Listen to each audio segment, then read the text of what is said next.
dal 1° gennaio al 22 febbraio c'è stato calo, oggi c'è un più 46. Io lo guarderei con attenzione questo dato, che ci preoccupa. È il primo giorno di risalita. Questo è un segnale che non ci saremmo assolutamente aspettati, perché già da subito c'è un numero maggiore di pazienti in terapia intensiva. C'è un numero di nuovi ingressi superiore di dimissioni e sono ingressi da malattia recente. Dagli ospedali ci sentiamo dire che arrivano pazienti direttamente da casa abbastanza impegnativi.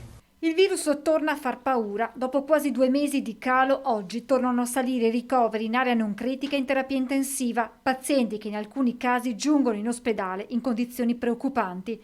46 persone in 24 ore sono tante, è un primo campanello d'allarme per il direttore generale Flor.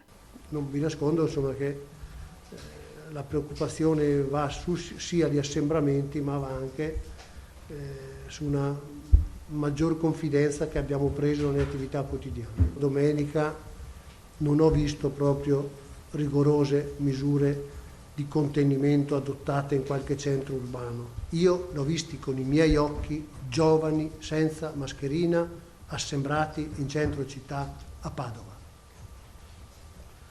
Un disastro. Questi portano a casa la malattia e ammalano i loro parenti a casa. Nelle prossime ore ci saranno degli incontri tra i presidenti di regione e poi tra i governatori e i ministri Gelmini e Speranza. E si capisce sempre di più da tutti gli studi che il ruolo fondamentale ce l'abbiamo noi cittadini nella protezione.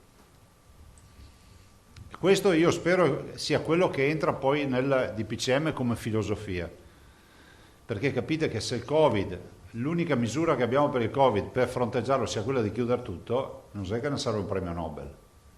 È un on-off, ma noi non ce lo possiamo permettere. Una delicata convivenza con il virus che rende quanto mai necessaria una maggiore responsabilità da parte dei cittadini in un'ottica di future riaperture e dal presidente ANCI Veneto Mario Conte la richiesta per i ristoranti di poter riaprire ai clienti anche a cena.